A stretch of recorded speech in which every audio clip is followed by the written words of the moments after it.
If you don't stay down and you never quit, come on over here and sit on the far end of the bench.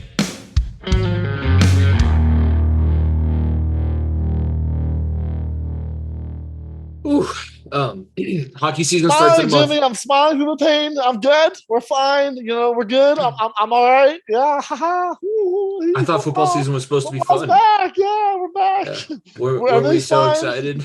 Yeah. If you follow us, which everybody should be at FEOTB Pod, I said we were about 15 minutes away from the most pessimistic podcast of all time. I'm going to try to make it as optimistic as possible about everything else. That's about my goal. everything else. Yeah. When we talk about these games, the Bengals game against the Steelers and the Broncos game against the Seahawks, I'm sure we'll get pretty pessimistic. But other than that, it was entertaining. It was good games. For the there was most great part. games. We had 3 game-winning field goals. The AFC South just sucks. 11 o'clock hour. So yeah.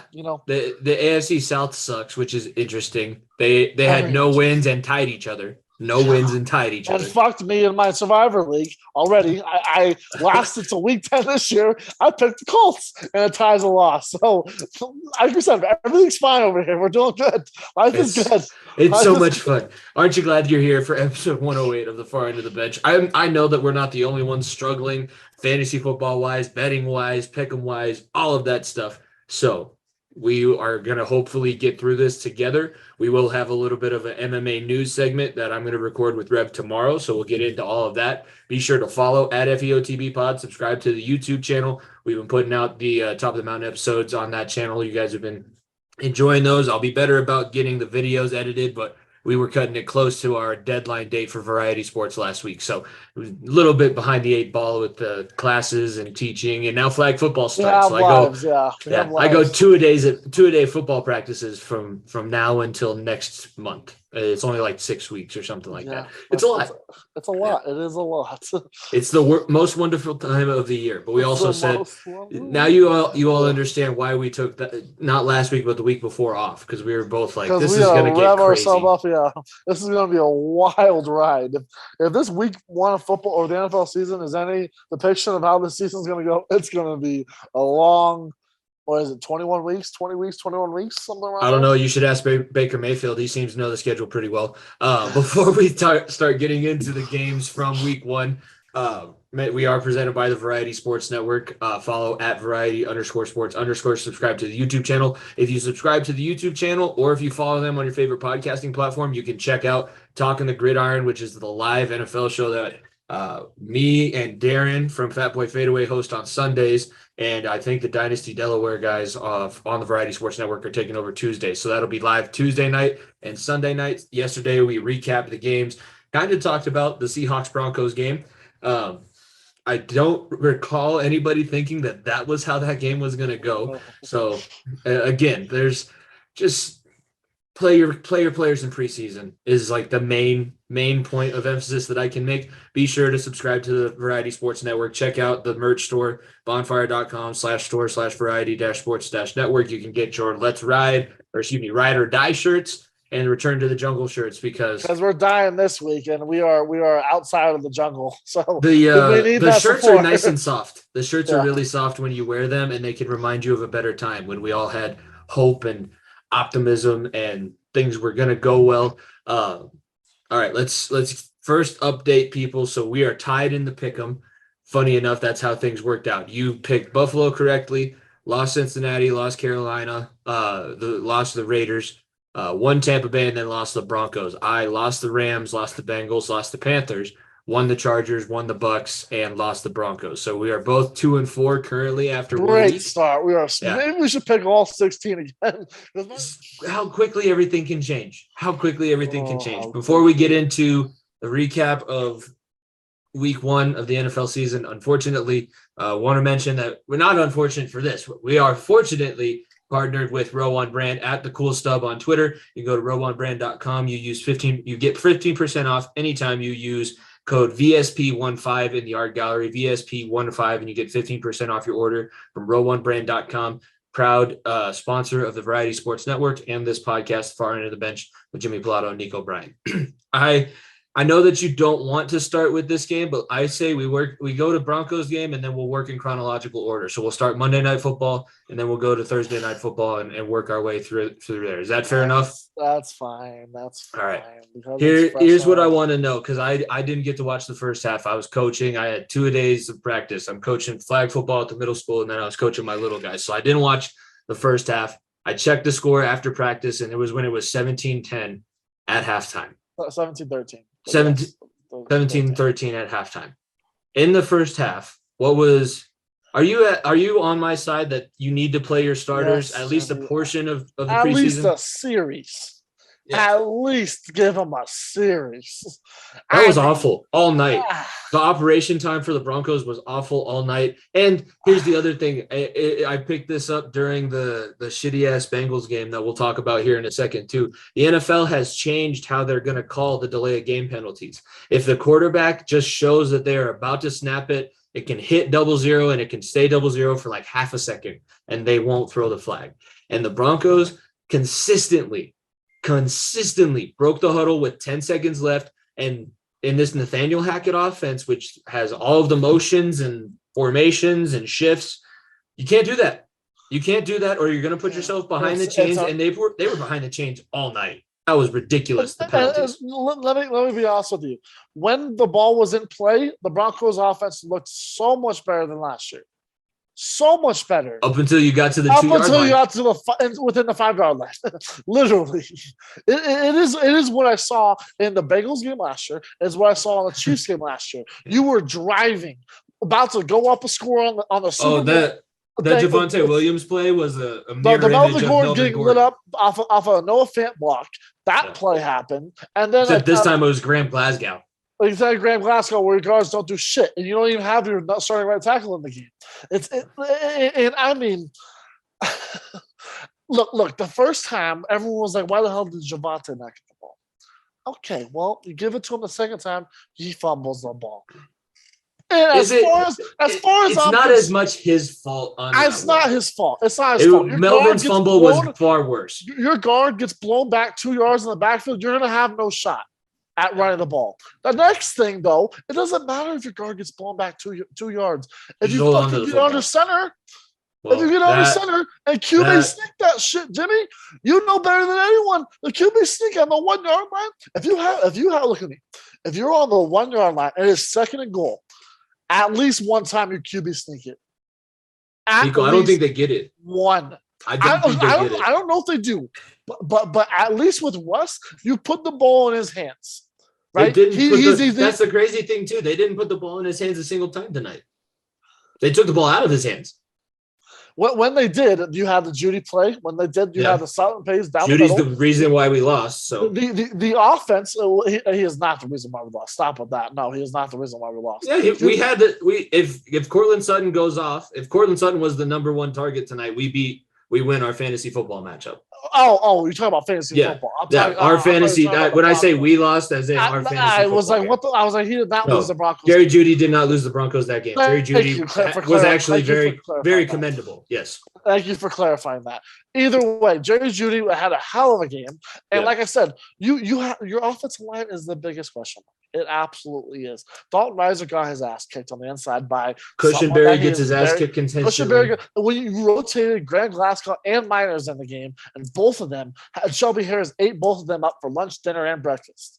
Not even Shelby Harris too. That Noah Adam. I can't even. Either way, I don't even know his name. It was the 330-pound nose guard. That's my thing. That's why I don't think you get in on a quarterback sneak, because the 330-pound nose guard is going to take Cushenberry and Glasgow and smash Russell Wilson in between the two of them. I'm aware of that, but when you at the same time, like, it's the best. It's the number one play call. Up. You don't ride the center's ass all the time.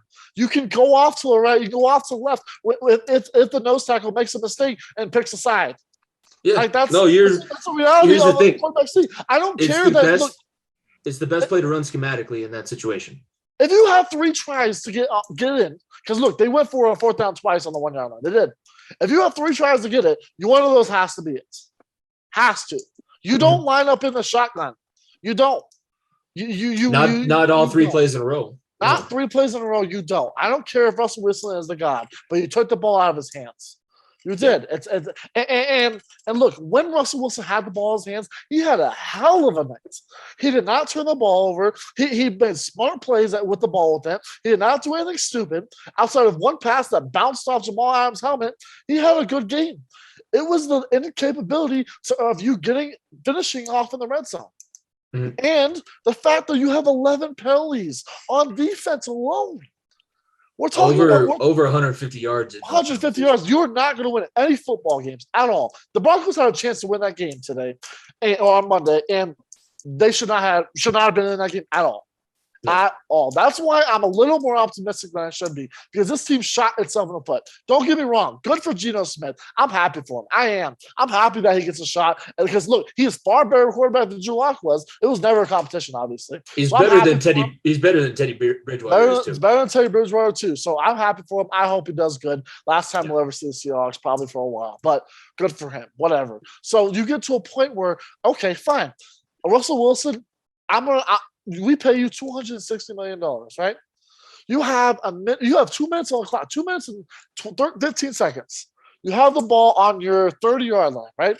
You run the ball a few times, good. Javonte gets some yards, that's fine. You have a few dump offs. Jerry Jeudy misses a third down drop. Luckily, you get the fourth down call and you get the first down. You have a few plays here and there, and then 64 yards. You don't even. Not in Colorado. Not in Colorado. First of all, McManus would have hit that if it was 2 inches to the right. He had the leg for it. We know he has the leg for it. It wasn't short. No, I know. It was off. So it's not like he doesn't have the leg for it. But when you play, like I said, if you have Teddy Bridgewater at quarterback, if you have Drew Lock at quarterback, you do that kick. If you're facing Russell Wilson, you do that kick. But you have a guy that has a chance to go down and make a field goal a little bit easier for your kicker, that has done really well throughout his whole career, that doesn't miss a lot of field goals unless they're super long, and you can get this up to the 40-yard line and you take the ball off his hands. Like I said, Hackett has things to improve on. And if I'm being honest with you, like I said, this defense, as shitty as it was in the first half, didn't let up a single point in the second half. Randy Gregory and Bradley Chubb were horrendous in the first half. They showed up in the second half. That's exactly Bradley Chubb with 2 sacks in the second half. And Gregory had that strip fumble on DK Metcalf. Hell of a second half from your defense. Exactly what you wanted. If your offense can't punch the ball in on the 1-yard line twice and you fumble, you're not going to win football games. Plain and simple. Plain and simple. Yes, is this game going to come back and bite you in the ass? It probably won't. It probably will. But as far as I'm concerned, I'm not pressing the panic button like some people are. Look. This is there's going to be a lot. This is a reality We're recording check. This Monday night, and tomorrow. Everybody's going to lose their mind. This is a reality check. Yeah. You cannot show up and beat anybody. This is the National Football League. I don't care what you did last year and how close you were to making the wild card in Week 16 last year. I don't care about that. It doesn't matter that you got a Hall of Fame quarterback. You still have to play football. You still have to call the right plays. You still have to do the right things. You still have to make the right decisions and the head game, too, to win football games. And that's the National Football League. It's why it's one of the most competitive leagues of all sports. And it sucks that we lost. And I was very mad. I lost a lot of money betting on it. But at the same what was time, your reaction to the timeouts at the end of the game? That's what I think a lot of us are. I hate that. You know I hate that. You know that I. That was so petty, and you know there was no hiding it either. There was Joe Buck tried to say, "Well, I guess they're going to use his timeouts with it, which is it's within his rights to do so." Hoping for a miracle. At that point, miracle? At that point, I was already on the drive home. Well, when I had to watch it on the TV, and it didn't. It looked pretty bad on the TV. You know that I hate those calls because it's a slap in the face to the team. You take a defeat when you take a defeat. Okay? You should lose like a man. You lose like a man. You did not do that. So, like I said, I'm going to give Hackett and Russell Wilson the benefit of the doubt because, like I said, it's their first game, and it sure as hell looked like that. And it shows, like you said, for fucking 3 weeks now, preseason football, as much as it doesn't matter in terms of, is this team going to be really, really good or is this team going to be really, really bad? It matters in time of getting your guys some time on the field. Because when it comes to putting those pads on, when it comes to the big lights coming on, football is different when it comes to in between the lines of people yelling at you. It's different. No free shout outs, but Julian Edelman was the guy that kind of sold me on making sure you play in the preseason and having to watch my team and then watch the Broncos do what they did. Not only it doesn't, I mean, the game speed, yeah, you can't simulate it anywhere else, even in the No, in controlled preseason. practices, the joint Yeah. practices, you can't simulate it. That's not what you're worried about when you play in the preseason. You're getting into a routine pregame so that you don't have to figure out your routine week one. I think that was pretty damn evident You're that the getting the Broncos play had no calls clue in the what they're doing. helmets. You're getting your play calls in and out of the huddle. And as a starting offense, here's the thing. I don't think you need to play more than a series or two. If No, you're playing you really don't. bad, let's play three so that you can try and get it better in the third one. But that's probably as much as you need to play. And I think you can do it consistently every week so that you're in your pads, you're warming up, you're on the field, you're doing the things. Like, do the Broncos play at home next week? Yes, against the So Texans. it's the home opener, and nobody's going to know when they're supposed to show up to the facility. Nobody's going to know when they should start getting taped, start getting dressed. Do I need to start my warm up now? Is the team going to be warming up? There's a It's ton. a lot of different things going on that should not be happening. It seems dumb to compare professionals to the level of college football that I was playing. We had a mock game the week before we had our game opener. And the mock game, it was at the time that the game was going to be. We got dressed the way that we should have. We went out there. We conditioned our asses off in our game jerseys, but we got to wear our game jerseys. But we got in the feel of things so that when we showed up week one, we were like, oh, I have to be at the locker room by this time. I'm going to start getting dressed here. I'll have my ankles taped. I'll have my pads on. I'll be ready to go. I walk up to the field. Oh, look at that. I'm right on time. I don't have to stress about anything.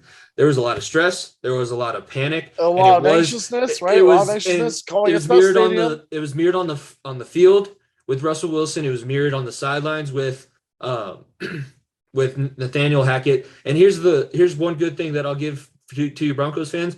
This was going to have to be, they were going to have to figure out how to come back after a tough loss. It wasn't going to always be sunshine and rainbows. It can't be team. Everything is awesome all the time. And there's been so much positivity between Russell Wilson and Nathaniel Hackett that are like the two most positive human beings on the planet. It's very good to get smacked in the mouth. As much as I hate that loss. And now we're going to know exactly how they respond. About, right? Yeah. Like look what your division did.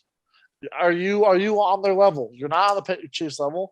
You're not on the Chargers. There's quite level. a few people I'm seeing right now that say they couldn't even hold the candle to the Raiders. I don't necessarily agree with that statement, but true because Josh McDaniels is still a little bit of an overreaction. Overreaction Monday. Like I said, I wish they would have won. We wish they would have won, but I'd have the same type of attitude if Brandon McManus would have hit that field goal. It's a reality check. It's a reality check. That's all I'm hoping for, right?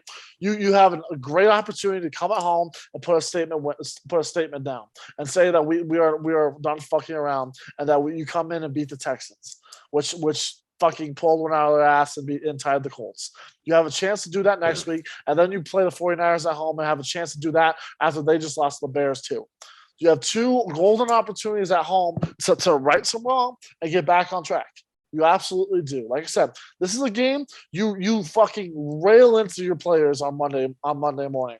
You rail or not Monday morning. Sorry, Tuesday morning. You rail your players Tuesday morning because it's Monday night game, and then come Wednesday, that game is done. There's no more Russell in Seattle. There's no more any of this. This is Russell Wilson on the Denver Broncos. This is time. There's Russell Wilson and the Seahawks. You had your week. You had the time to see everyone that you saw, like coaches, all GMs, all players. That's done for. Your career as a Denver Bronco, as far as I'm concerned, has just started. It is time to show us what you've had. I mean, think about this. When Peyton went back to Indianapolis, he said it too. He was like, I needed that.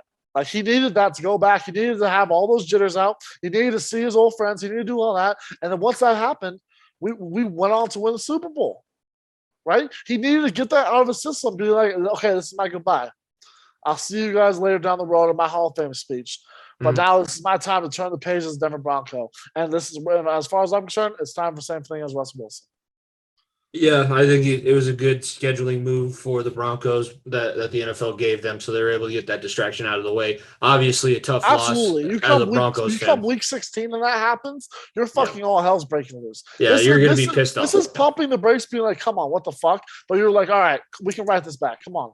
Yeah, it's not insurmountable by any means. Let's move on to the Thursday night game, and there was a lot of question marks that popped up out of this one too. But a lot of questions, and I was giving you some shit last week. I know the Bills are crowned Super Bowl champions, and Josh Allen is that guy. Yeah, Josh Allen is that guy, and And people it forget turns Von out Miller. having a That's guy that guy. around your team like Von Miller, not the worst thing in the world. Not the worst thing ever, huh? Crazy. Too how bad the that works Broncos out. can't. Too bad the Broncos can't get a guy like that in the locker Broncos room. would have never paid him that much money. I don't care.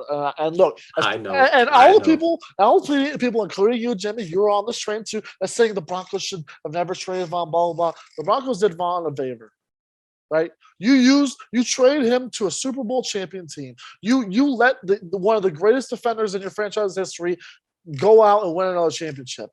As far as I'm concerned, there isn't many teams that do that.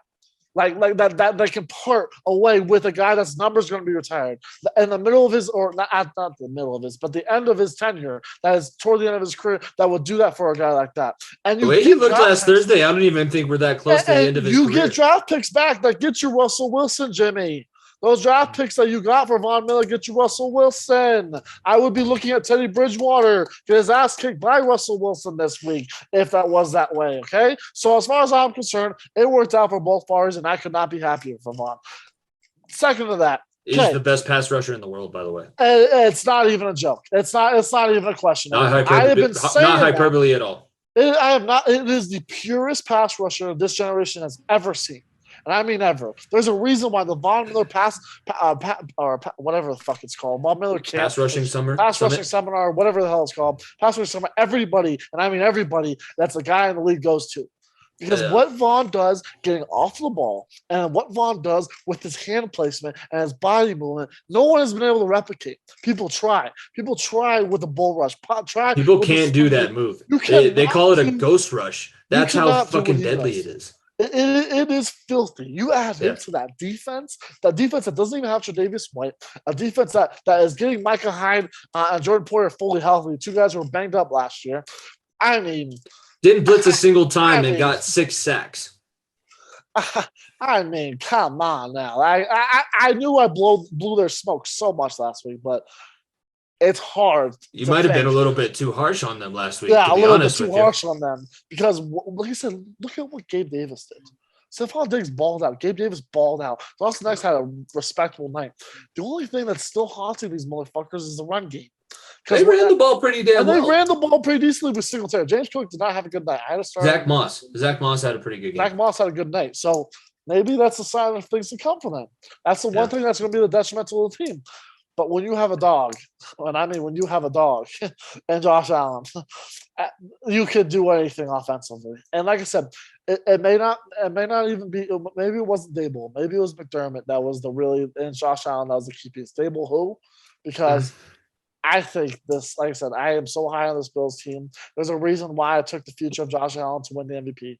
There's a reason why I didn't take the future of them winning the Super Bowl because it is the worst future odds I've ever seen in my life. Yeah, they're odds-on favorite. Plus 300, Jimmy. At this point of the season, is not good to take.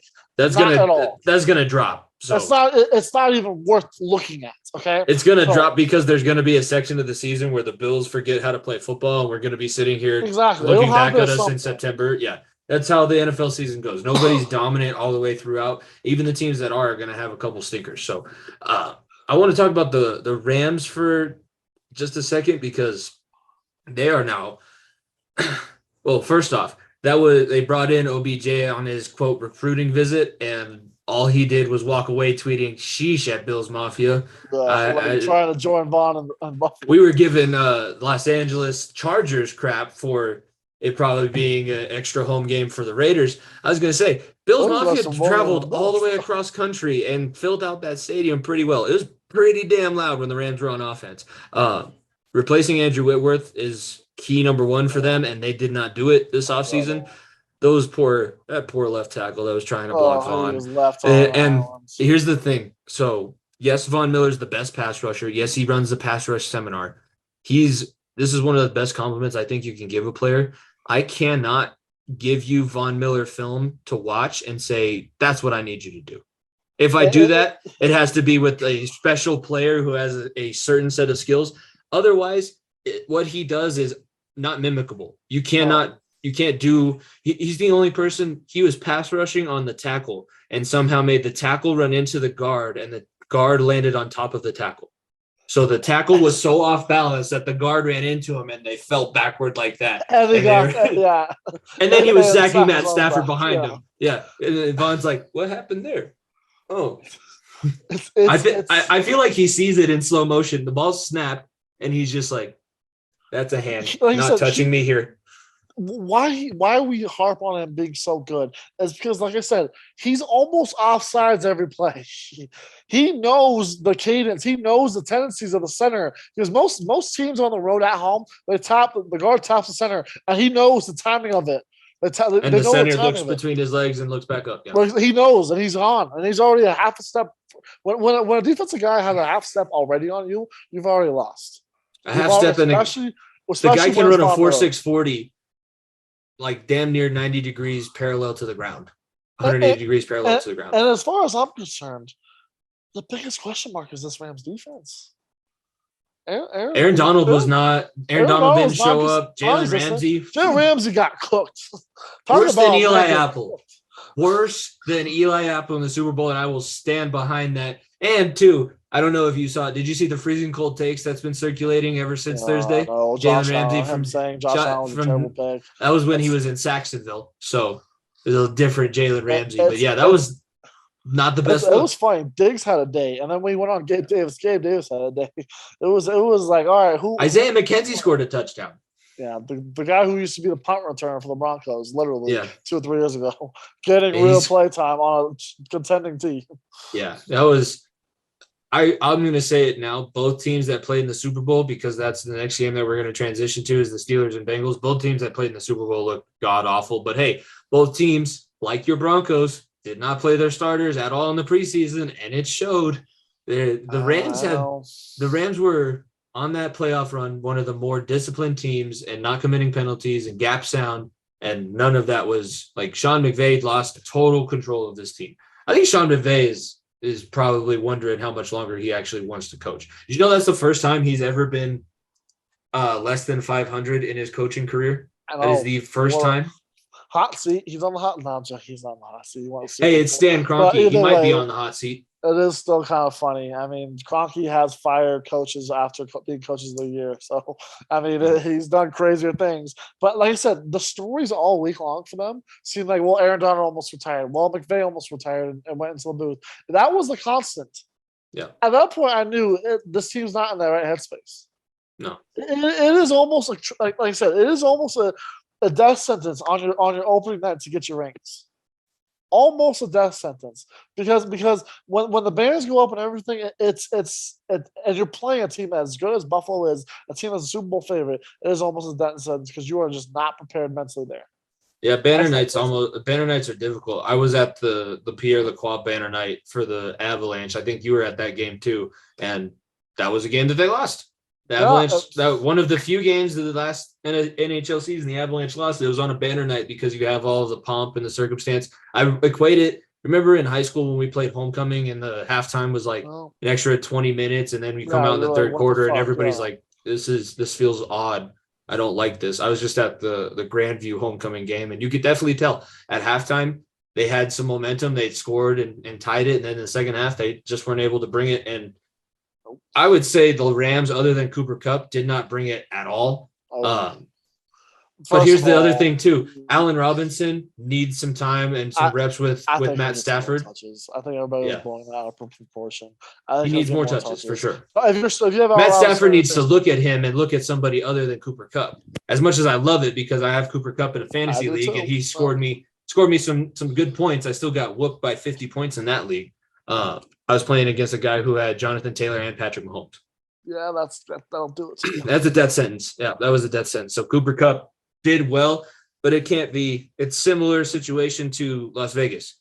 Devontae Adams had 17 targets. The rest of the receivers combined had 18 in Las Vegas. I don't know the exact stats in LA, but I'm sure it was probably somewhere around the same. Where Kupp had 13 targets. We're talking about a team with Hunter Renfrow and Darren Waller. Yeah. I mean, I get it. You two are BFFs. And we're talking about a team in Los Angeles that has Tyler Higbee, Cam Akers as a running back threat, Darrell Henderson as a running back threat.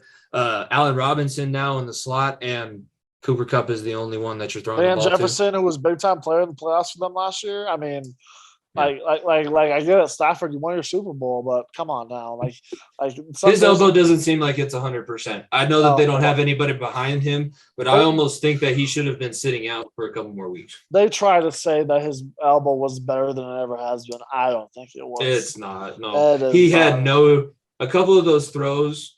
If it's Matt Stafford in Detroit, and even after the highlight where he separates his shoulder and goes back into the game after they pop it back in, even at that point, all the balls that he threw after that injury were harder than anything he threw on Thursday night. He did not have the same kind of flash from his arm. And hey, he's older. He's in his 30s now. It's bound to happen, but also dealing with an elbow injury. At his age, you should wait for him to be 100%. If you're going to rely on him, and hey, we talked about it. The Rams are a team that they could give really a shit less about how they perform in the regular season, especially in September in the regular season. So I don't see the point in having to play him. If he's going to sit out all of preseason anyways, let's make sure that he gets 100% healthy. And let's not have him go out there on national television on the opening night of the season and get exposed and literally just cooked. Like I said, it's one thing to throw a quarterback out there that's coming off an injury with a great offensive line. It's another thing when you have to face the guy that helped you win a Super Bowl the year prior on every single snap. It's and Gregory Rousseau on the other side also. Like I said, he's gonna be fucking incredible by the end of the year. AJ Espinoza kid that they drafted out of Iowa from Iowa is gonna be a dog he's too. A stud too. They're gonna be good on the defensive line. They have waves of pass rushers. They have waves of pass rushers like the old Giants teams that won the Super Bowl and the Bucs team that just won the Super Bowl. They're a scary sight. That's for sure. They impressed and they proved everybody all the hype correct on opening night. The Bills get a big win, 31-10 over the defending champion Los Angeles Rams, and the defending AFC champions. You know me. I texted you this. That was my personal hell. The long snapper too. I in college I was the emergency long snapper. I was the guy on the road trips that I didn't practice special teams all throughout the week, but they knew I could long snap. So if we got into a pinch, I would go out there and warm up before the games. Mainly I was just the guy who caught punts, and that was actually kind of fun. That was some of the most fun that I had in college. But I was that guy who had to be prepared. Number one, that is your third tight end. As soon as the initial long snapper goes down, why are you not snapping 50 balls on the sideline? And why are you just hanging out too? Yeah. Yeah. You don't have shit to do on offense. They are not putting you in. Hayden Hurst and Drew Sample are going to be the two tight ends. They might pull Thad Moss out of the damn stands and put him in pads before they put you on offense at this point. Wilcox, okay? Don't long snap with your damn gloves on. If you're going to long snap, it wasn't even long snapping. That's the crazy thing. It was short snapping. You know the one thing that you have to do on a PAT snap? Get the fucking ball back there. Literally, that's all you gotta do. And then so that you cheesed the first one and gave him a changeup. So then what do you do on the next one? You try and sail it as hard as you can, and you damn near put it in the third row. Are you kidding? Are you joking? So let's backtrack a little bit. Let's talk about the play at the end of the game where I was like, oh, it don't gotta be pretty. And I told you, it don't gotta be pretty. I was like, when they said the long, you forgot Minka Fitzpatrick was on the other team. When they said it's a new long snapper, I was like, oh fuck, he fucking jinxed it. Oh no, he did it to you, Jimmy. Like I knew it right away. I was like, this is not going to be good for you, Jimbo. Like it was, oh man. And like think about it like this. Wilcox, the thing no one's talking about, Wilcox is the tight end on the left side, Jimmy. Oh, I know. Where Minka came off of. The guy that literally missed his whole assignment and Minka came walking right in. So the guy that replaced him, first of all, it wasn't even just Wilcox that had a terrible snap. It was the laces. It was the whole bunch of things. Shooter, as great as Shooter is, he couldn't even recover from that.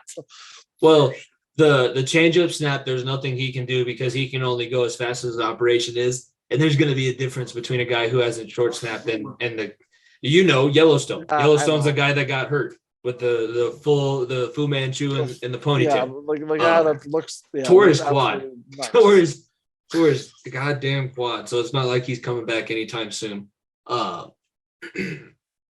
Let's go back here. Talk about a team that had no business even having a shot to win that game. Joe Burrow believed his hype just a little bit too much. Just a tad.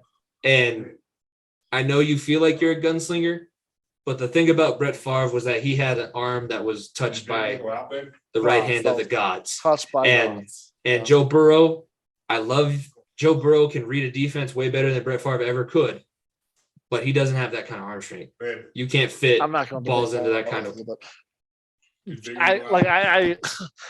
He was trying to be Joe Shiesty. He was not doing what he was doing last year. I told you what did I tell you before the season started when we were doing division previews? The Bengals, they have to show me they weren't a fluke.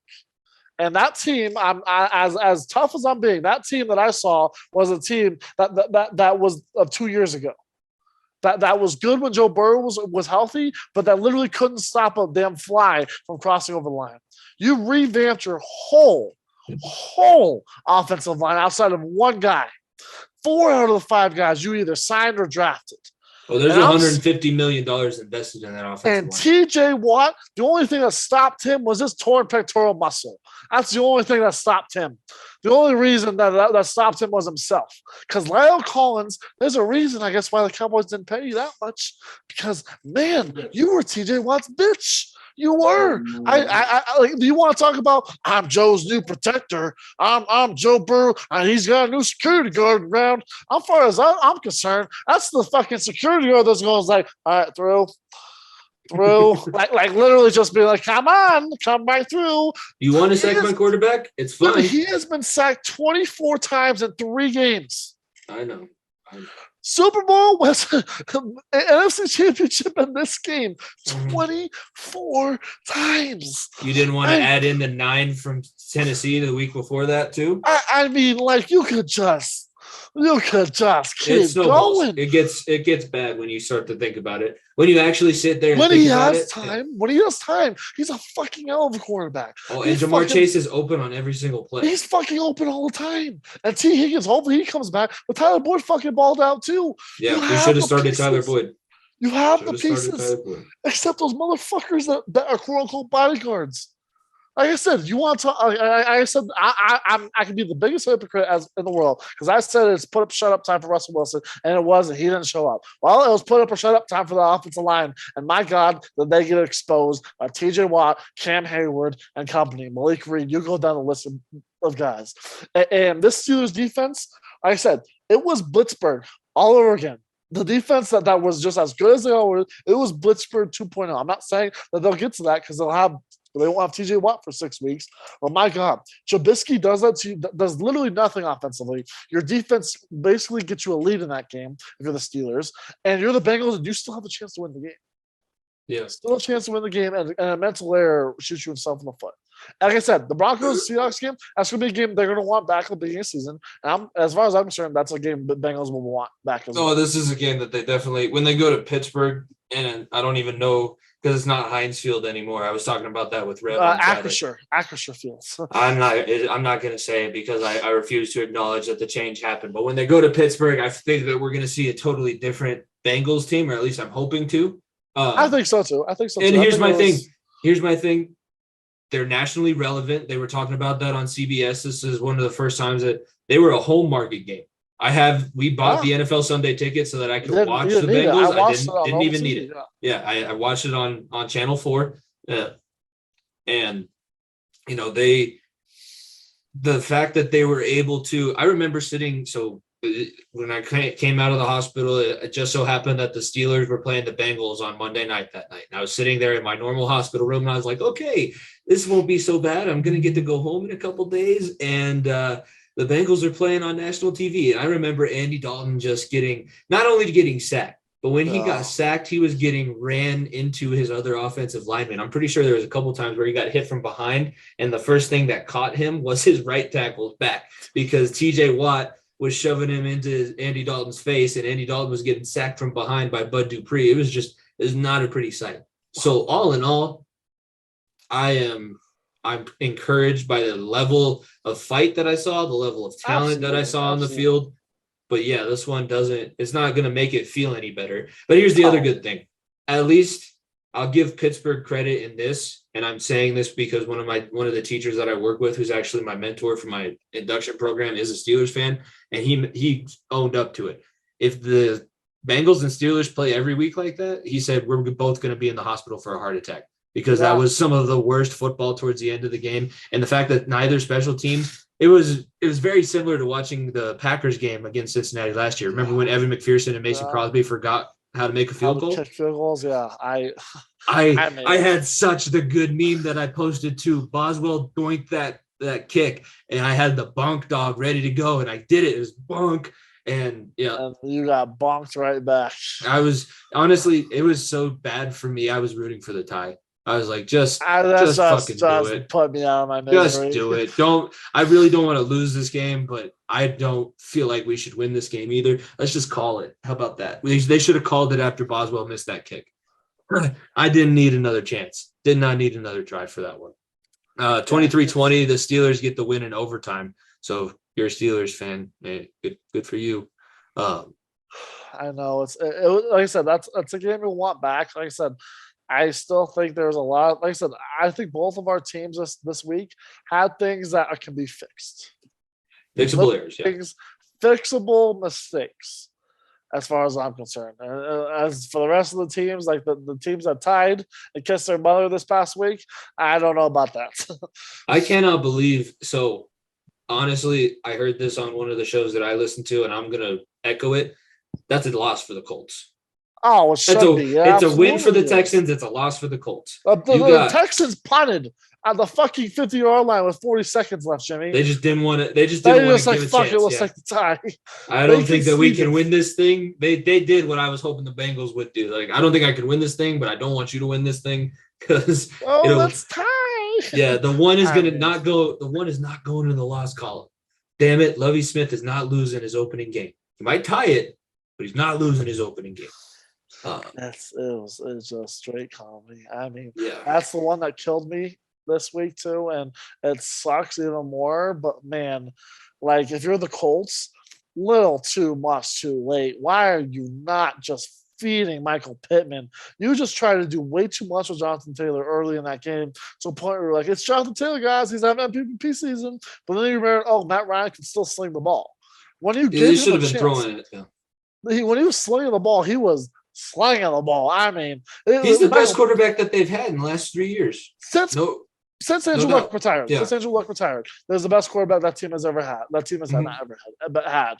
And you just say, well, we're gonna stick to our guns. You stuck to your guns. And what did your defense do to you? Let Davis fucking Mills put a 20-piece on your head.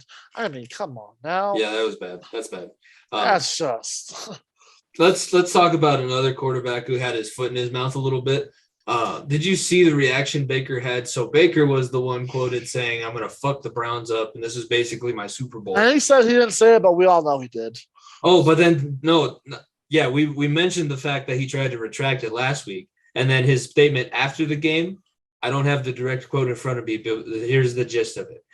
There's 16 more weeks in the season. So like I said, he really knows the schedule well. It was the media that was trying to hype this matchup up. It was one game, and I'm just trying to work back towards the Super Bowl. Baker, when you make the narrative, you got to deal with the consequences. And let's like I defended Josh Allen against the Chiefs in the overtime. It wasn't Baker's fault. Baker in the second half led that team back. I just wish that he wasn't such a bitch. And I wish Matt Rule wasn't such an idiot. Yeah, that's true. True that. Jimmy kicking a field goal with 1:05 left, and then celebrating like you fucking won.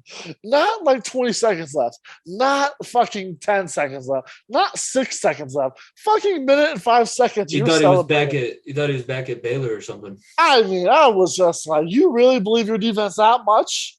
I mean, I heard I heard the best comparison for Jacoby Brissett too. He's the guy, he knows what to do in every situation. He can't do what he needs to do in every But he situation. knows what to but do. he get in the huddle and go, listen, guys, we need to throw. We're going to have to pick up our tempo and throw to the sidelines here. I can't do it. But that's what we should be doing. Should be doing. I'm going to get you the ball on the flat and try and get to the sidelines. That's all I can tell you. And for fuck's sake, if the Browns could do this for 11 weeks. Don't say it. I'm not going to say it. I don't want you to say it. I'm not going to say it, but you can probably hint where I'm going. The fact that Kareem Hunt if they can get 500 football for 11 weeks, you get where I'm at. That's we don't have to. I don't love it. We don't have to put that out over these airwaves. Jimmy, I'm trying to reverse jinx it, okay? I'm trying. I get you. I'm trying to jinx it. I don't want it as much as you do. I'm going to try and put out there that they already have a guy who's got some issues on his team, and he's playing pretty well. Kareem Hunt. Lined up as a fullback. That was the worst matchup that we could have had for our first week of fantasy football. The Kareem Hunt got 2 touchdowns on like 3 touches and scored 23 points. And that was the slot that we were starting Cam Akers across from. And we all know how that turned out. Just not giving him the ball at all.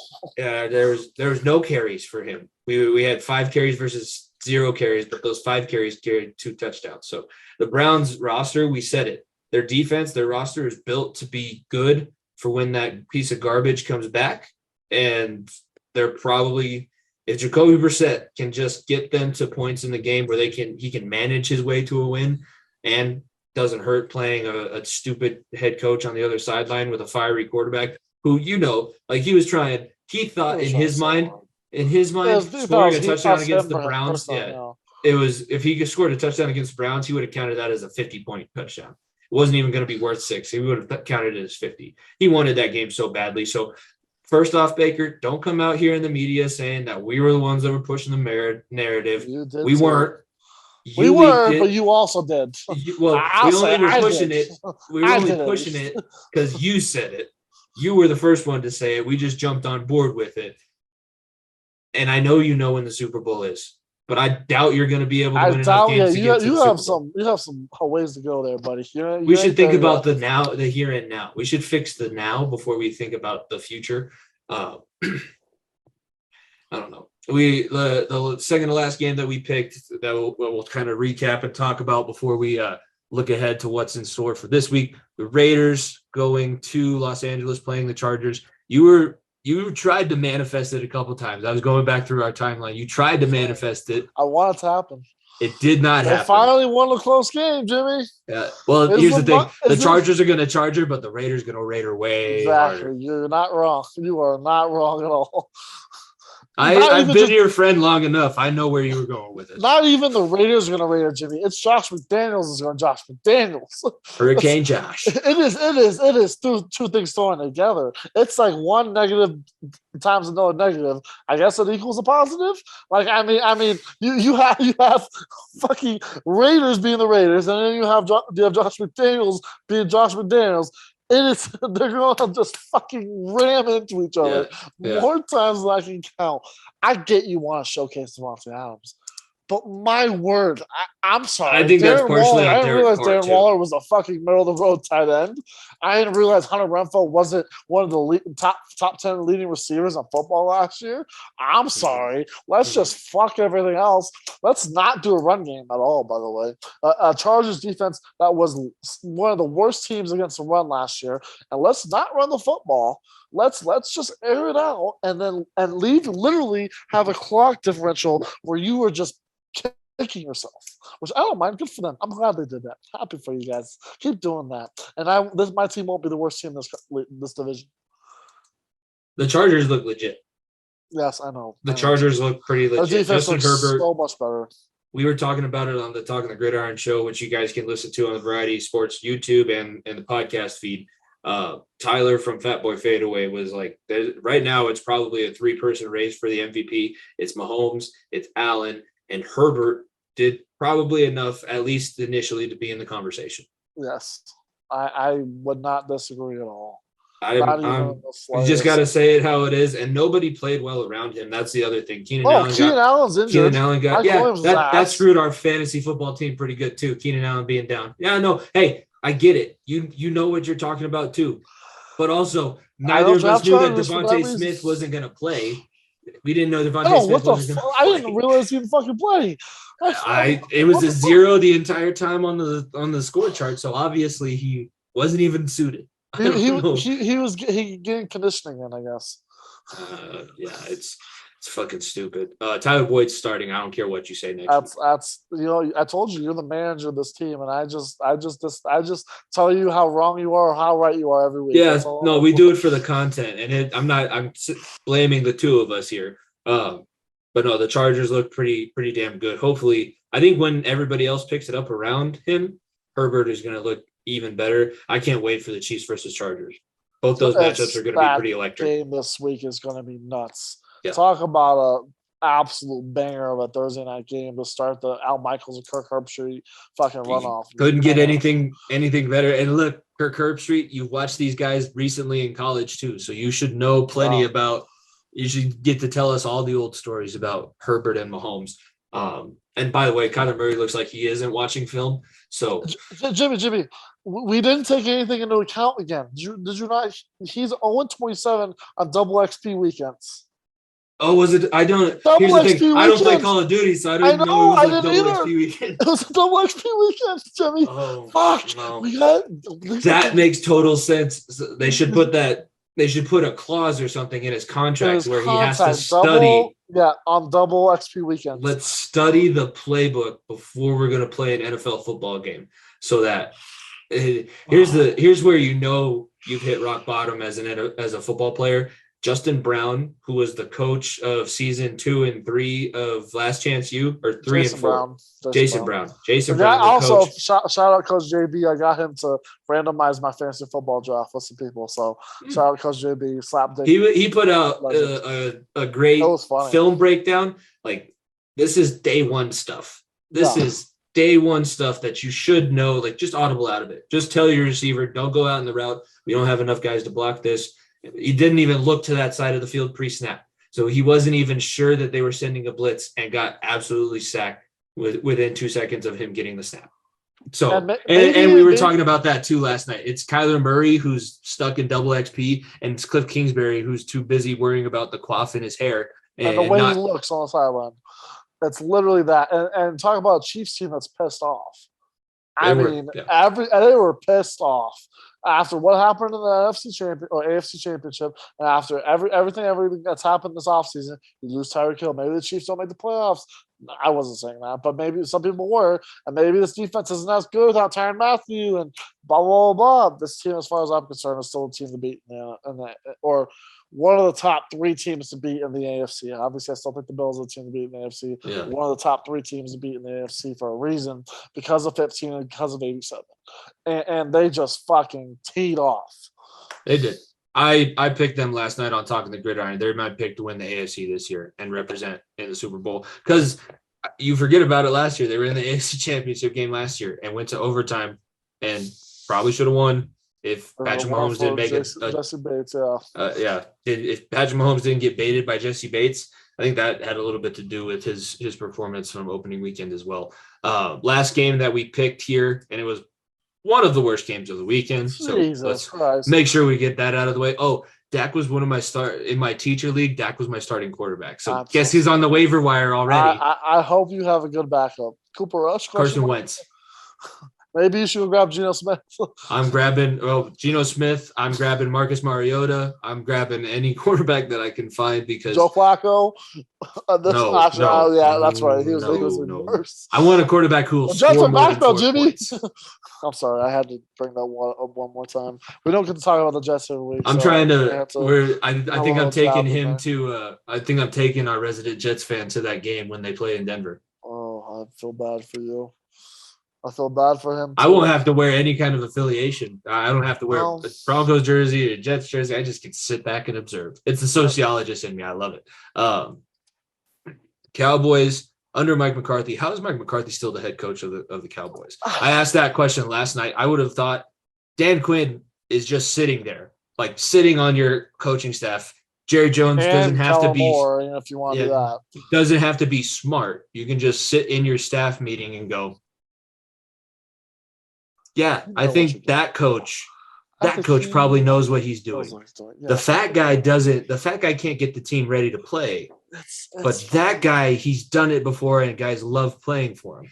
Because let's remember, Dan Quinn at the end of his Atlanta tenure was just as bad as Arthur Smith is at the beginning of his. But the players had Dan Quinn's back. And that's why Dan Quinn got an extra 2 seasons. So guys love playing for them. I don't think the Cowboys defense is very good underneath him. It's really bad. No, it's not the defense, Jimmy. Well, Trayvon Diggs is fucking awful. Don't even get me started. No, I'm not denying you. I still think Micah Parsons is the top 5 defensive player. He is. Micah Parsons is different. Did you see the Pro Football Focus is picking the one play where Fournette? Yeah, that was a whole thing. We could probably talk about that for a fucking whole episode if we wanted to. But as far as I'm concerned, their offense is to be a travesty. I mean, you traded Amari Cooper. Like, look, I get it. CeeDee Lamb's your number 1 guy. You traded Amari Cooper away.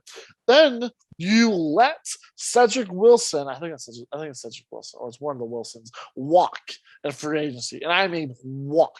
And you think fucking what's this? Mike Brown? I think that's his name, or something. Brown is going to be your number 2 receiver across CeeDee Lamb. Oh my God! And Dak was doing what he could. That offensive line, like I said, they lost a lot of pieces. That offensive line is terrible. It is. They don't have. They obviously are going to get Jason Peters back in I don't know how many weeks, but that'll help them. But at this point, you already lost your starting quarterback because it was so bad. Yeah. As far as I'm concerned, if you're a Tony Pollard or Ezekiel Elliott fantasy football owner, trade them. Because I don't care if Zeke made a couple runs for 10 yards. He gave you 5.9 points. They don't feed him the ball. And when they do, they force the ball. Dalton Schultz is the only bright spot this offense that has right now. They have to watch Cooper Rush, Jimmy. And this is we're talking about some make it break years for Dak Prescott. Oh yeah, I think this is the first. I think he's trade bait after this year. You don't think Jerry Jones is looking around, being like, we could have maybe got Russell Wilson, or we could have maybe swung the fences on maybe Matt Ryan and been better. Who knows? Maybe Dak stays hurt the entire season. You draft Bryce Young, or you go get Jimmy Garoppolo. Yeah, and use him. And he balls out for you. What happens then? That's a real possibility. It really is. There's a reason why the 49ers waited, because for a moment like this, you knew something was going to happen. Well, the Cowboys are your idiots. And do you really think Jerry Jones is going to sit there and watch Cooper Rush for 8 games? I don't think so.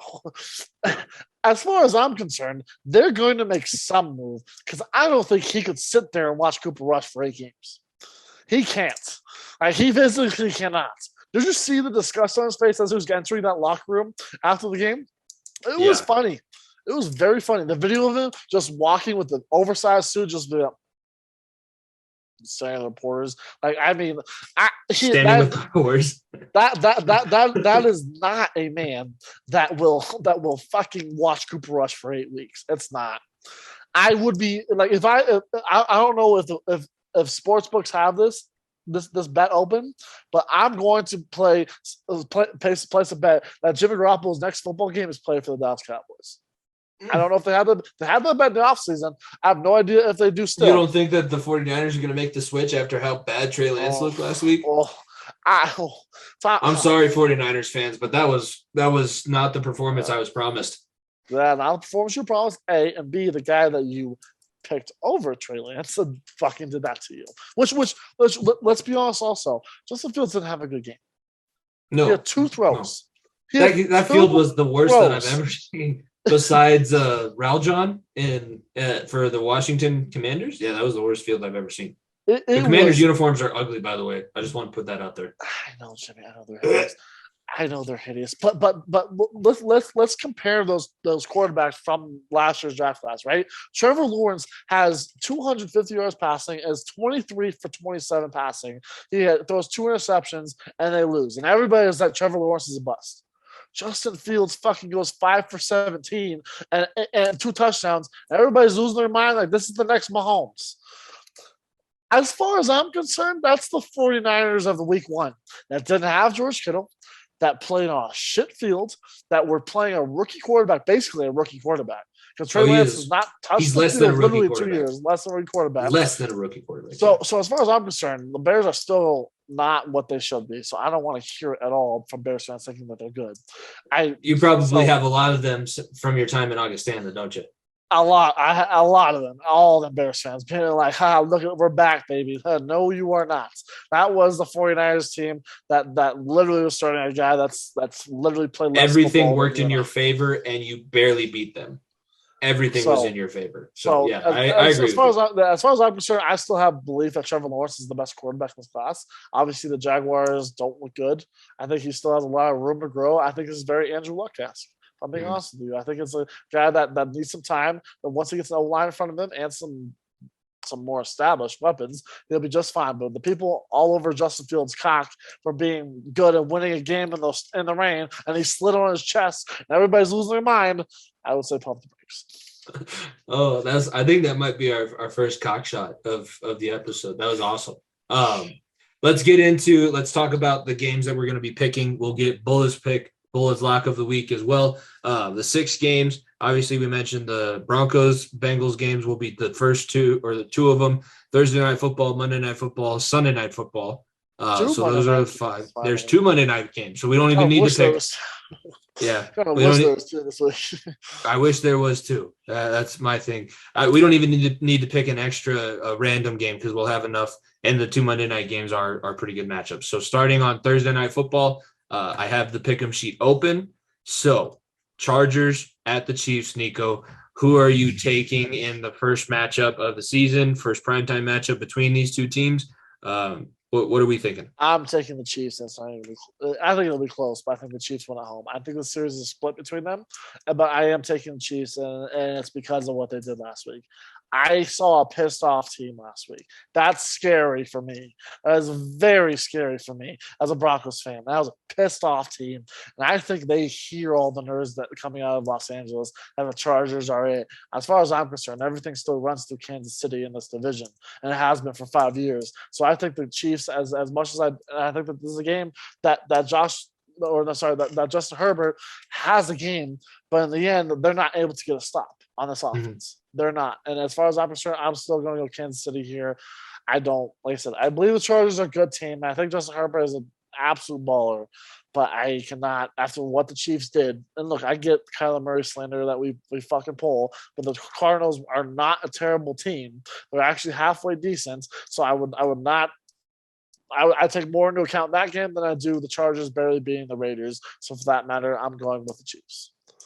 My stat that I pulled out for this game, there's 6 quarterbacks in NFL history to have, over 5 300-yard passing, 5 touchdown games. And the other ones are all Hall of Famers, Marino, Elway. Peyton was on there too. Yeah, Peyton is on that list. 5 Hall of Famers. Patrick Mahomes is the only one that's currently active, and Patrick Mahomes did it in 60 games. The next fastest person who had 5 300-yard passing and 5 touchdown games was done in 124 games. So that's Patrick Mahomes is still that guy. So I'm picking the Chiefs as well. I love the Chargers. The Chargers are going to have to prove it to me before I pick them over the Chiefs at home, though. They've proven it to me. Doesn't that sound so dirty? I love the Chargers. I don't have the AFC West. Even from you, doesn't that not sound dirty? I don't have the AFC West. Gross. I have no button. But I like it when the Broncos win because then all you guys around me are happy. That's all I care about. I just need to make sure everybody. It's like when you have a girlfriend on their period, and you're just like, take the chocolate, and I'm just gonna stay out of your way. That's what I do with Broncos. Sit over here and watch football. Yeah. Yeah. The Bengals taking on the Cowboys, the Cooper Rush led Cowboys. Can you spell bounce back? Or can you spell Mike White game? I know. Jimmy, I'm going bounce this time last year. I know. I got caught. You're out of your survivor pool, so I don't want to hear that. I know it doesn't matter. I know it wasn't the Bengals this year either. It wasn't. I probably was. If I was still alive, I'd probably pick the Bengals this week because there's no way in hell they lose this game. Don't say that to me. I'm knocking on wood for you. Don't say those words. I'm picking the Bengals as well, but I'm not going to say anything other than I just think that they're better team and they should be better coached than they were last week. Not even going to compare their coaching. If they lay a goose egg against the Cowboys, this Cowboys team, Jimmy. I know. Yeah. And I'm then not trust me, gonna I'll be the first one singing I'm- from the top of the rooftop. Like, I'm not time gonna to say jump. it, and I It's don't time think to it'll jump. happen. But it's panic button time. That's all I'll say. It's panic button time. But either way, I still think you guys win. I The think you're Bengals are far favored better by team. 7. I got it at 6.5.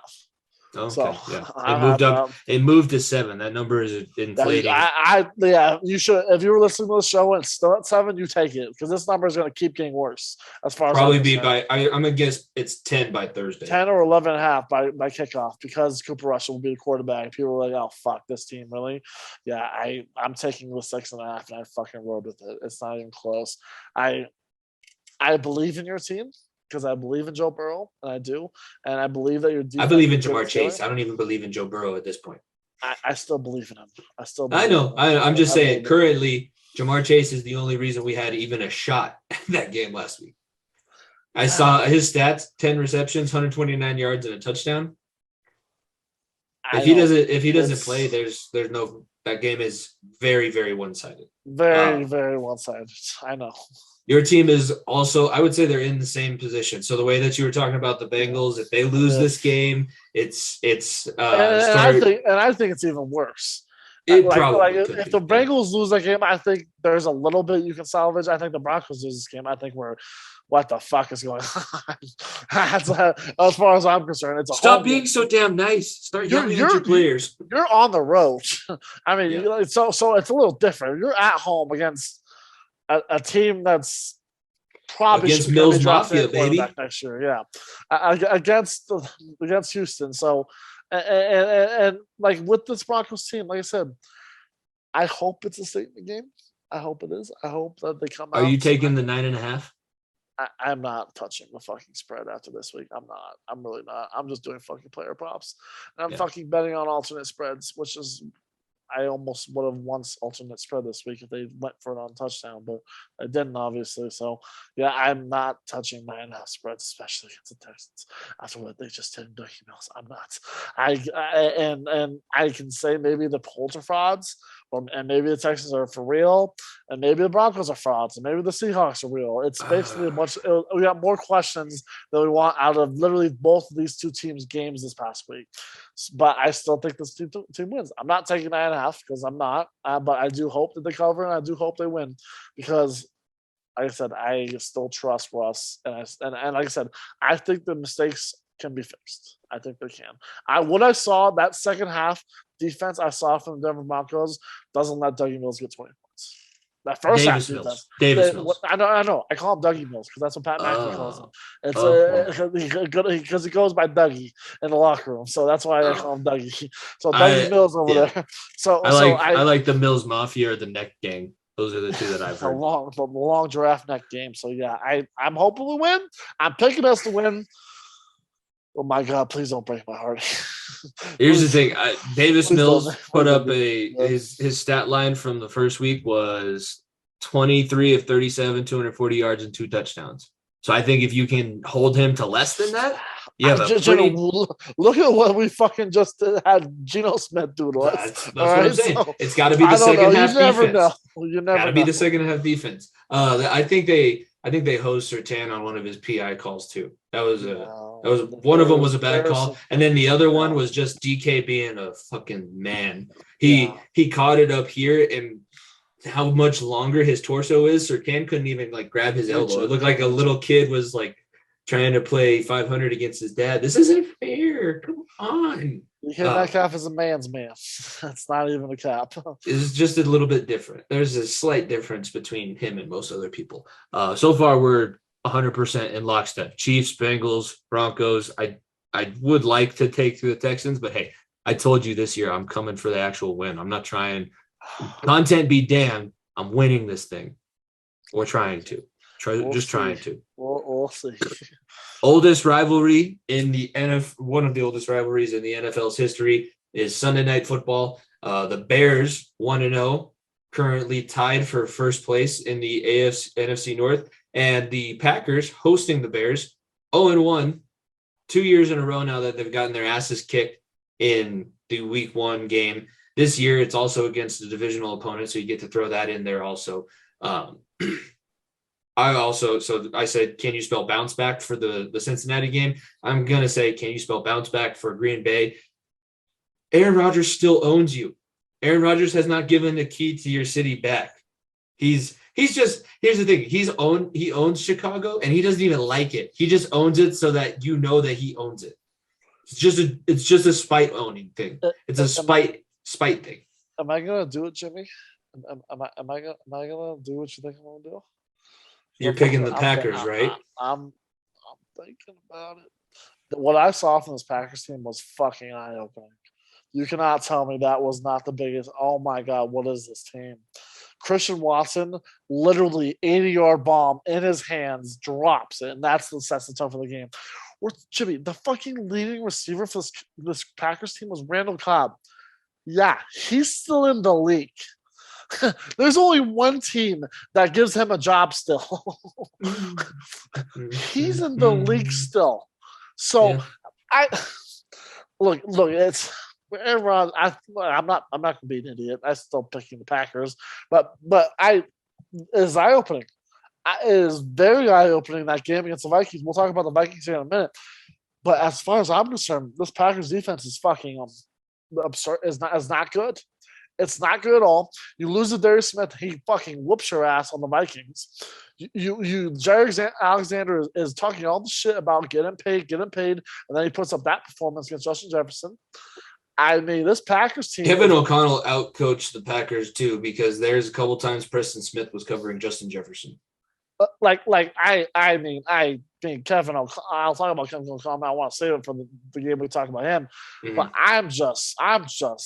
If this division wasn't as bad as it is, and if it's a 2-team race as far as I'm concerned, and honestly, I took a flyer on the Vikings to win the division. I did because at some point, Aaron Rodgers can only do so much of the way. Yes, he'll have a comeback game. They'll beat the Bears. What's the cover? Like fucking 6.5. I'm taking 10. 10.5. Okay, yeah. No, not 10.5, just 10. Still taking that. Happily still taking that because Aaron Rodgers is a bad man and he's still going to make the Chicago Bears his stepchild. That's just what's going to happen. It's just what's going to happen. But still, I have a lot of question marks about the Packers team. And yes, you can say they did this last year, which they did. They did do it last year. They lost to, who was it week 1? They got fucking boat race week 1. I remember on Monday Night Football. I forgot who it was, but they got boat race on Monday Night Football week 1. We were all like, oh, fuck, this team is not much. I remember watching that and being like, this team is not it. And then they come back and do it. So maybe it's just. It was New Orleans. Yeah, New Orleans. New Orleans came in and smacked them. I'm pretty 38-3. Exactly. That's what happened week 1 last year. So, like I said, maybe it's a sign of things to come. Maybe the Packers just need to get one under the belt and get the juices flowing. But as far as I'm concerned, it's a bad week to be a Bear fan because Bears know better than anyone what a pissed off Aaron Rodgers does to you. Aaron Rodgers needed to schedule an impromptu ayahuasca session, and he's going to open up his third eye, and Chicago is just going to get reamed for it. And I'm here for it. We're 4 out of 4 so far. We have the same picks. Hopefully Monday Night Football changes things. I'm going to go ahead and take the boys before you have the chance to. I'm taking the Titans in their Monday Night Football matchup. After losing to the Giants. Here's the thing. The Giants had a fully healthy Saquon who's had 2 years of rest. The Giants, the team to be in the East? They honestly could be. They could be. That's not even Saquon a joke. Look good. I don't think it's the Commanders, even though they got the win. Maybe the Eagles, but I still. The 30 points given up in the fourth quarter makes me worry. One of these teams has to win the division. They can't all tie. Unless you talk to the Raiders and Chargers last year, they can't all tie to make it into the playoffs. That's gonna fuck Jimmy. I'm sorry to jump around here. That's gonna fuck the Broncos. Watch. There's going to be a tie that we need week 17. We're already talking about the Broncos being in the hunt instead of winning the division. I never said they win the division. No, I know. I was not one of the people who said that. But yeah, I'm sorry. Saying. Week 17 wild card, we may be hoping for a tie. Your fellow Broncos fans are not happy with what you just said there. They're not agreeing with you. The Monday Night Football games are going to be at the same time for whatever reason or close to the same time. 5:15 on ESPN. The Joe Buck Troy Aikman game will be Tennessee going to Buffalo. And I'm taking the Troy boys. Aikman games Minnesota and Philly because they're on ABC. Steve Levy is Tennessee and Buffalo. Oh. That's the unfortunate thing. That's what they did. Yeah, that's why they did it. Stupid. I know. I'm glad you're picking the boys. You have faith in them. But my God, did you see Derrick Henry the way he got lit up? I didn't know he could move like that. The immovable object got fucking railed. If you don't know what I'm talking about, look up Derrick Henry getting hit because I did not think that man could get moved like that, but he did. And good for the Giants. Maybe they're all that. Maybe Dable is all that. But like I said, this Titans team, they're one dimensional. I don't care what Chandler Burch is. They are not good at passing the ball. Ryan Tannehill can get you some passes down the field to some no names, but Derrick Henry is going to be literally run this football team. And as far as I'm concerned, if I'm taking the team that fucking put up 31 piece on the reigning Super Bowl champions, or the team that just lost to a team that was drafting in the top 5, I'm taking the Buffalo Bills and by a long shot. I'm sorry, it's not even like in Buffalo too. I hope Tennessee's good. Like I said, I like Tennessee. I like Derrick Henry. I like the boys. I like all of them. It's not Buffalo. You are not the Bills. I don't care how long I sound like a broken record. Every fucking week I will sit on this podcast and I will fucking bark about how good Von Miller and Josh Allen are and how good Stephon Diggs and Gabe Davis are because that's how good this team is. And as far as I'm concerned, there isn't a soul on the Tennessee Titans defense that can keep up with any of these receivers. The only way they win this football game is if Josh Allen turns the ball over and Derrick Henry, they literally have a 40 to the 20 time of possession against them. You remember the Tennessee Titans last year were the number 1 seed in the AFC, having played the most active players on their NFL roster, right? That wasn't just me. That didn't exist just in my own head. So I do remember that. I do remember them having the Titans had a shitty loss week 1 against the Broncos last year on Monday Night Football. That's true. No. We did not play them week 1. We did not play them week 1. We played someone else week 1. It was, but they. Okay, if it wasn't last year, it would have been the year before. But it's the game. It was 3 years ago was when Tannehill took over for Marcus Mariota was the bad loss, and that's when they went to the AFC Championship. It was 2020. It was 2020. Yeah, it was during the COVID year when they switched out of Tannehill.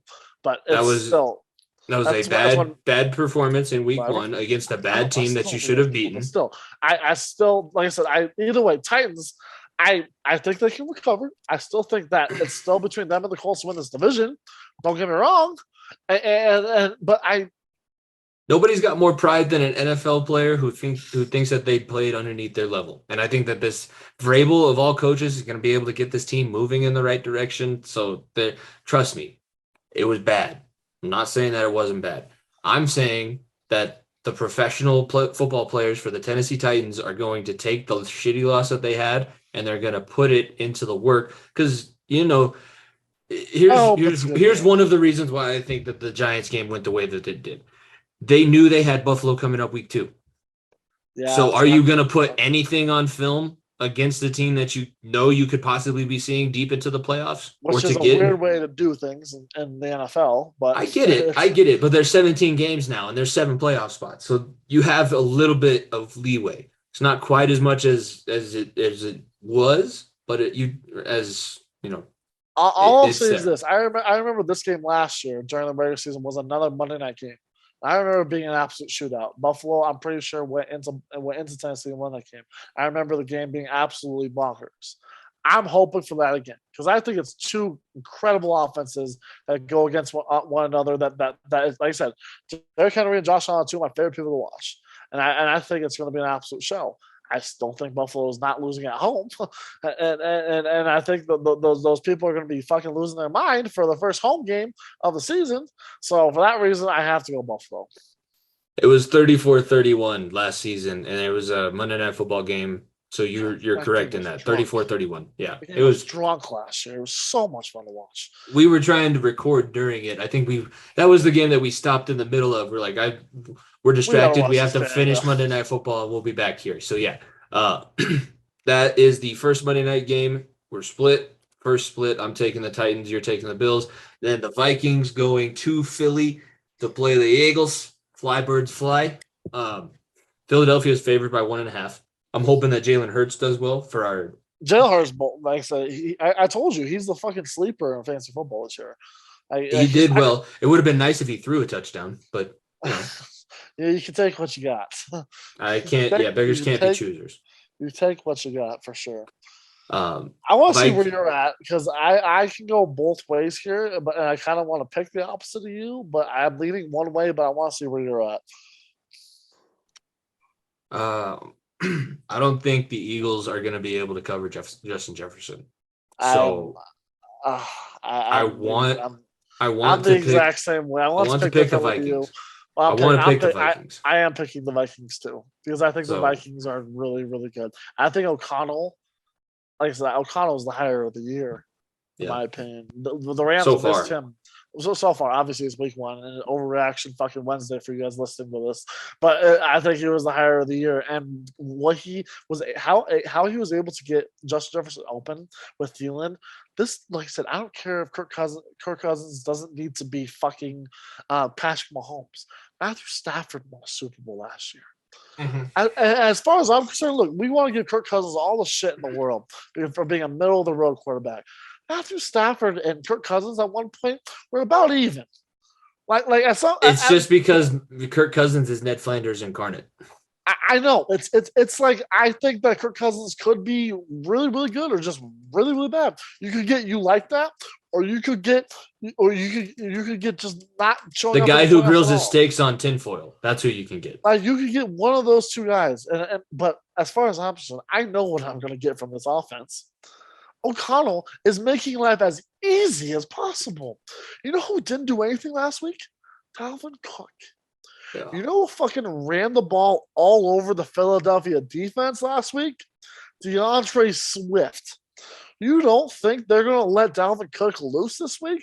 I think they are. Like I said, this Vikings team, I think O'Connell's got those boys buzzing. I really do. Their defense, like I said, Giggs and Darius Smith from Green Bay. It's a great pickup because you have a great edge rusher now that's going to attack the quarterback play after play, and you have some good downhill guys in the middle. I'm maybe blowing smoke, but I think Minnesota is a good damn football team, and I'm high on Philadelphia too. I am. I'm pissed at them. They didn't cover for me, and they didn't cover for Bula, but I'm high on both teams. I think both teams are better than they were last year as well. It's funny because Kevin O'Connell was in Los Angeles. Remember that game we did for Colorcast? I think it was our first one where Los Angeles played Green Bay, and we were talking about the motion. That same motion where Preston Smith ended up being the one to cover Justin Jefferson was what Green Bay did with Devontae Adams. They motioned and got like the matchup that they needed, and it was just a quick out. And when you get a quick out to a guy like Justin Jefferson, he can take it to the house, just like Jamar Chase. They're both. It's a new breed of receiver where they prefer to run with the ball and they prefer the yards. That's great for the game. That's great. It's awesome to watch. I'm not going to go against you here. Super early candidate for offensive player of the year. I know, way too early. It was Justin Jefferson. Jamar Chase, yeah. Jamar Chase. If you lose to Pittsburgh every week, you do the games like that, and Minnesota does that every week. I know. Mm-hmm. It's Jamar Chase. I know. What's Bulla's? Does Bulla have a lock for us, or is he sleeping? Bulla, I told you that Bulla may not like your pick this week, or you may love the pick.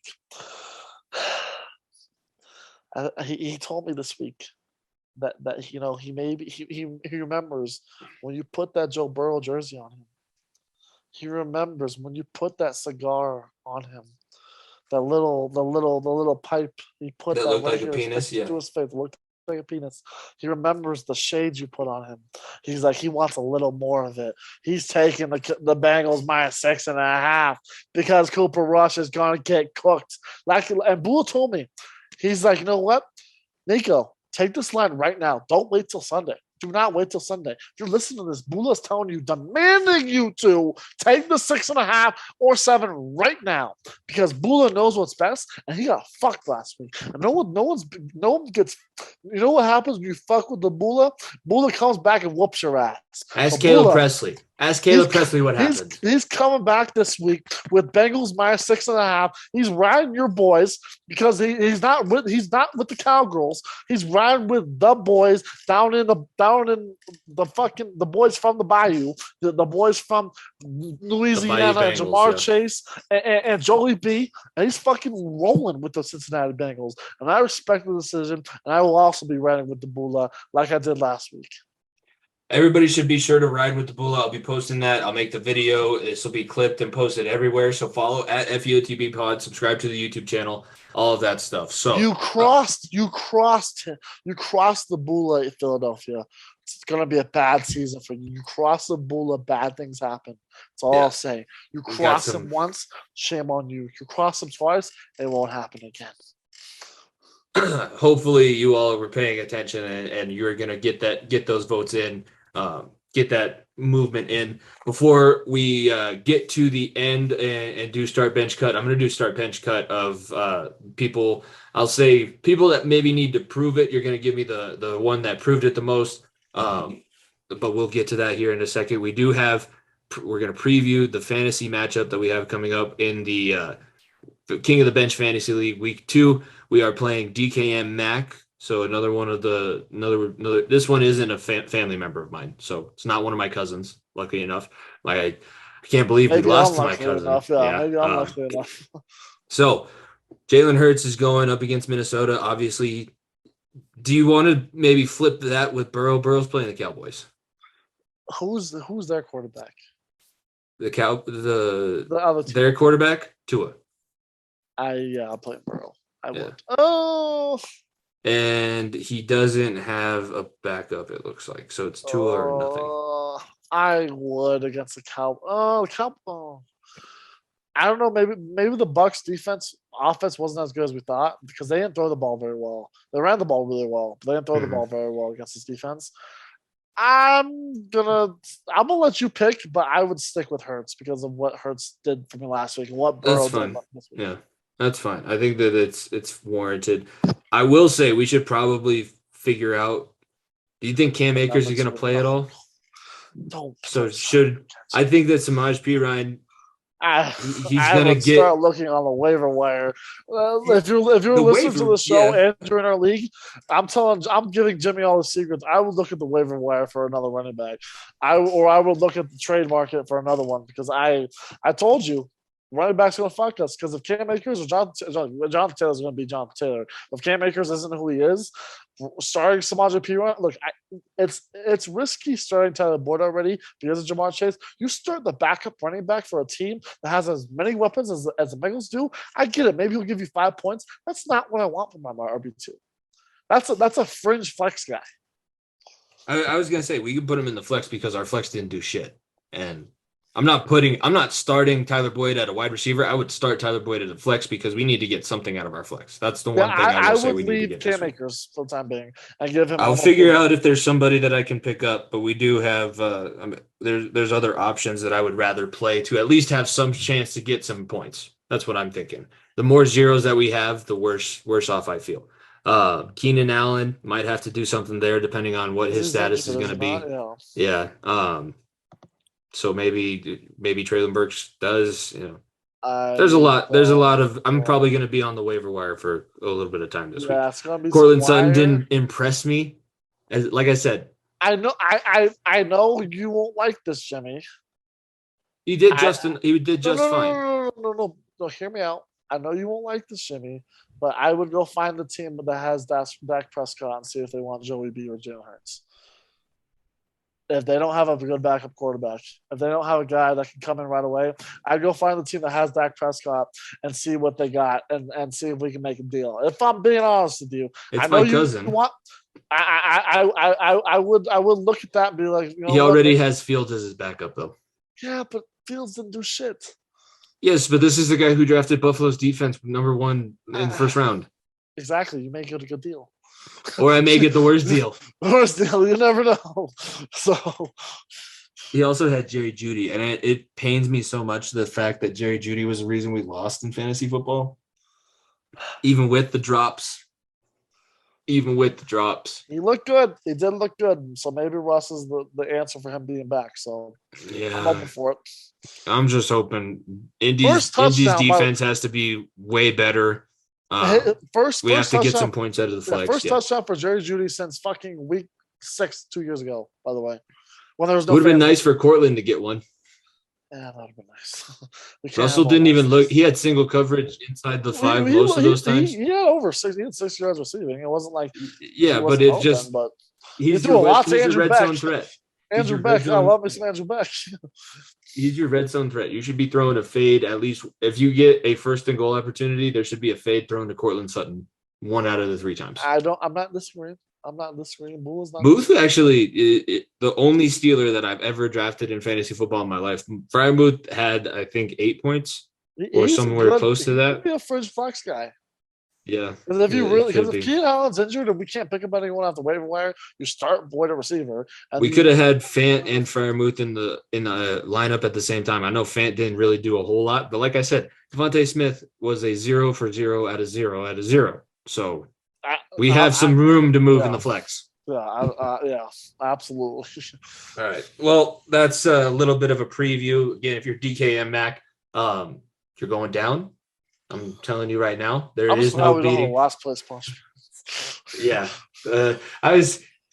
So there's a couple of the suggestions that I heard. You have to score the equivalent of Kareem Abdul-Jabbar's career point total, and you can't do layups. So you have to stay in the gym. You can't leave the gym until you pass like 38,000 points. Not feasible. That's feasible. Miserable. I've never heard that one. It at you can do, some leagues do like second place punishment and last place punishment. So second place punishment has to play like a round of bowling or 2 rounds of bowling, and whatever points they get taken off of the point total that you have to score in basketball before you can leave the gym. There's a lot of stuff like they weren't going to do the 38,000 points would have ended up being like 4 days that you would have to be in the gym if you shot at 50%. If you're fucking Steph Curry, you're still sitting there for a long ass time. So they were coming up with like maybe 1,000, 2,000 points when you can't shoot free throws, or not free throws. You can't shoot layups. That might be, you're going to be in the gym for like 6 hours, but it's a full day commitment, but it's not quite a full day commitment. Quite as bad. Yeah. We'll have a loser punishment next year. Probably not this season. The winner, obviously the playoff matchups will get the shirts, the King of the Bench fantasy shirts that we'll make and will be available to you in the Variety Sports Network merch store. Let's get the start bench cut, and then I need to get to bed so that I can go get yelled at by 12-year-olds tomorrow and have a whole bunch of fun. Okay, ready, break. Here we go. Before we get into start bench cut, in the clutch sports, intheclutchsports.com, get 10% off your whole order when you use code Variety Sports. That's all one word, Variety Sports. It's not going to be fantasy related, but I do think this was a conversation that we brought up last night. I'm going to give you some teams that I think are in a little bit of a prove it phase, or prove to me that you are going to be who you should be. You are that team that we thought you were. And you're going to give me the start bench cut of the team that you don't think has as much pressure on them. The team that you do think needs to win now would be your start. And then the team that you're not really sure where they're at, that'll be your bench. So the team that doesn't have the pressure, the team that has the most pressure, and the team that's kind of in the middle. So the teams that I'm going to put out there, the 49ers are one of them.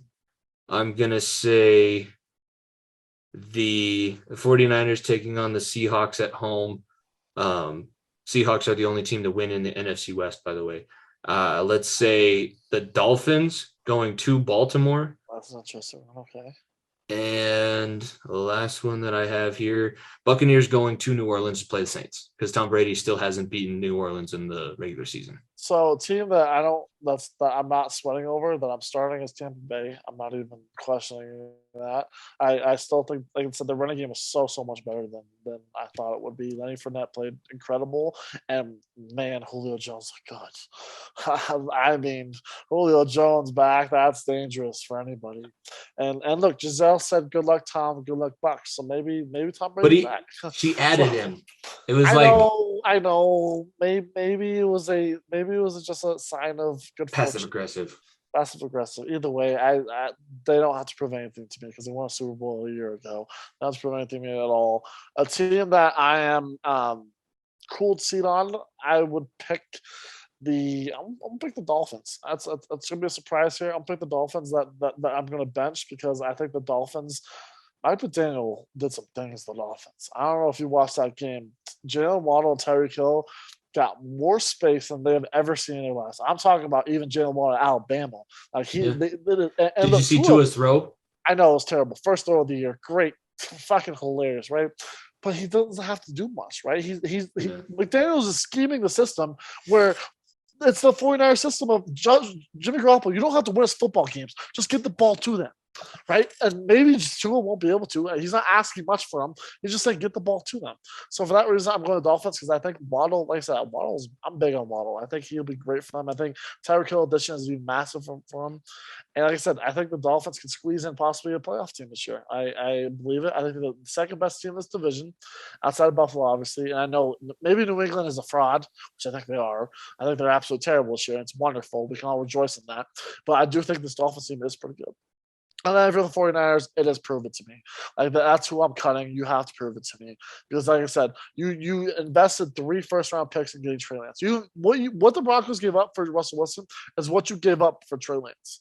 I know what I'm getting out of Russell Wilson. Yes, Monday was terrible. It was terrible if you're a Broncos fans. But if you're a 49ers fans and you saw what Trey Lance did to a Bears team that was predicted to be a top 3 pick next year, I mean, that's a fucking big ass mistake. I know Russell Wilson gets together, but if I'm Trey Lance, Jimmy Garoppolo is still breathing down his neck. George Kittle has not played a full season in 3 years. Nick Bosa, take one look at the rain outside, said, nah, I don't want to go warm up today. And was like, I'm okay, I'll pass on that. This team, outside of Juicy Juice, because I love me some Juicy Juice, is kind of mentally weak. I hate saying it, but look, they are a damn good team when they're fully healthy. But they are physically weak and mentally weak. And I think that they're the team that needs to prove it the most. Because as far as I'm aware, this division is as wide open as it can be, right? I mean, Rams. I would say the division's not as good as we thought it was. Yeah, not as good as the Rams look bad. Cardinals look bad. Seahawks. I don't know if I'm gonna get Geno Smith like that every week, but man, I don't know. Maybe the Seahawks are the best team in this division. Who knows? 49ers should be the best team on paper, but no, they're not. So for that reason, I'm the biggest 49ers. You gotta prove it to me. Like I said, you have to stay healthy. You have to prove it to me. You have to have Debo be Debo. When you use Debo to your advantage, you were up 10-0. You were up 10-0 on the Bears. And then when you went away from him, trying to make Trey Lance make plays with his legs, that's where it just ended it all for you. So I think I'm higher on the Dolphins this year than I am the 49ers. It's hot. I know it's real hot. But I just think the 49ers need to prove it to me more. Yeah, I think you know where I stand on the Dolphins. I think Tua is going to be the one that holds that team back, no matter how good of a scheme McDaniel can come up with. That left arm it ain't what it was when he was in college. That's tough. Doesn't have the magic that it once had. I think that's fair. Your assessment of the other teams, it could be either or, but the 49ers, they had the Super Bowl aspirations. They have the guy in Kyle Shanahan, who's been there before, both as a coach. Elijah Mitchell, Fred Warner, Bosa. It's set up on both sides. We could go to list number one offensive lineman in football. Yeah, Trent Williams. You have all of those pieces. So this one is already way, way too long. So let's go ahead and we'll let everybody, we'll wrap up and send everybody home. Follow podcast at FEOTB Pod, wherever you're listening right now. Be sure to follow, leave a 5-star rating and a review. If you're listening just on our feed, go check out the Variety Sports Network feed. You get all of the other shows, plus Talking the Gridiron now, the live NFL show that'll be out Tuesdays and Sundays. That'll all be automatically downloaded to your phone. And if you subscribe to their YouTube channel, you can watch that every Sunday and Tuesday. Subscribe to our YouTube channel. You can check out the betting videos, the Pickem videos, Bulla's lock of the week. Plus, we are also going to we're releasing the Top of the Mountain video podcast on the YouTube channel as well. So that's been getting a lot of traffic. We appreciate everybody checking that out. Yeah, hopefully your team does better in week 2. Hopefully our teams do better in week 2. For our mental state, this past week was bad. If we go 0-2 this week, Jimmy, Oh boy. This was already Oh, football boy. therapy. We might need to bring in an actual professional for football therapy. Therapist next week. If I lose the Texans and you lose to the Cowboys with Cooper Rush, I think it may be panic button time. Let's say this: if we end up 0-2 on this show, we're wearing cowboy hats on the podcast next week. I will fucking dress up in a tutu if we both go 0-2. I don't care. I guess okay. I have it on record. We both go 0-2. That's the key thing. We both lose this week. Well, I will wear tutu on this show, and I will stand up and do the whole show. That's what I'll do. All right. I think that's the best way to end it. This has been Far End of the Bench, episode 108 for myself, Jimmy Pilato, my co-host Nico Bryant. Thank you all for tuning in. Be sure to follow, subscribe, leave a 5-star rating, and we will see you all next week. Peace. If you don't stay down and you never quit, come on over here and sit on the far end of the bench.